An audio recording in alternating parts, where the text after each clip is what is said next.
আসসালামু আলাইকুম ভাই, কেমন আছেন আপনারা? আশা করি ভালো আছেন। তো আপনাদের দোয়া আলহামদুলিল্লাহ আল্লাহ তাআলার রহমতে আমি অনেক অনেক ভালো আছি।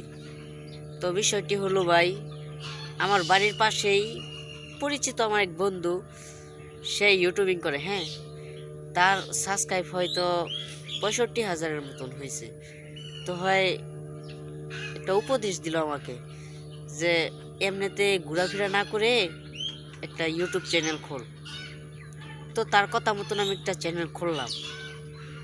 তো খোলার পরে সে বললো যে সব ধরনের সেটিংস করে দিবে, সব কিছু অন করে দিবে, কিন্তু শুধু ইনি বললই, মানে পরে আর কোনো গর্জ দেয় নাই। মানে কি যে করবো, আমি তো আর নতুন নতুন কিছু বুঝি না ভাই, বুঝেন নাই। তারে বারবার নক দিয়ে সে নকের কোনো রিপ্লাই দেয় না, কল দিলে কল ধরে না। আসলে ভাই সফলতা তো মানুষ দিয়ে আশা করা যায় না, নিজের চেষ্টা করতে হয়, তাই না? তো আমি কইছি যে ভাই তুমি তো কইয়া খোলাইলা, তো এখন সেটিংসগুলো করিয়া দাও। সে কোনো পাত্তাই দেয় না, মানে বলছিল ঠিকই কিন্তু করে দেয় নাই ভাই, কি বলবো বলেন? এ হলো মানুষ, এ হলো মানুষের পরিচয়। আসলে ভাই কি বলার কিছু নাই, আমি যে কি বলবো ওইটা বলার কিছু নাই। তো অনেক আশা নিয়ে খুলছি ভাই, এখন শুধু আপনাদের একটু ভালোবাসার দরকার। আমি আপনাদের কোনো টাকা পয়সা চাই না ভাই, নতুন আমার চ্যানেলটা, সবাই একটু ভালোবাসা দিলেই হবে, যেন আল্লাহ তাআলার রহমতে আপনাদের দোয়া ও ভালোবাসায় আমি বড় একজন ইউটিউবার হতে পারি।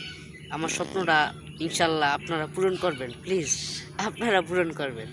কিন্তু আমার বাড়ির পাশের মানুষ ভাই এত পরিমাণ ধোঁকা দিল আমার সাথে, সে অন্য আরেকজনটা কইরা দিচ্ছে ঠিকই, অথচ আমার কইরা দেয় নাই। কি বলবো, এখানে বলার কিছু আছে বলেন আপনারা? কিচ্ছু বলার নাই। তো সবাই আমার জন্য দোয়া করবেন, আমিও সবার জন্য দোয়া করি। আল্লাহ তাআলা যেন সবাইকে সুস্থ রাখেন, সবল রাখেন, এবং সবাই সুস্থ অবস্থায় থাকতে পারেন, ওই রকম দোয়া আল্লাহর কাছে করি। তো সবাই সবার জন্য দোয়া করবেন এবং আমার একটু ভালোবাসা দিবেন ভাই, একটু ভালোবাসা চাই আপনাদের কাছে। তো আল্লাহ হাফেজ, থাকবেন। কেউ কখনো কিন্তু কারো উপর ভরসা করবেন না, নিজে নিজে চলার চেষ্টা করবেন, তাহলে ইনশাল্লাহ সফলতা আসবে। আসসালামু আলাইকুম ওয়া রাহমাতুল্লাহি ওয়া বারাকাতুহু।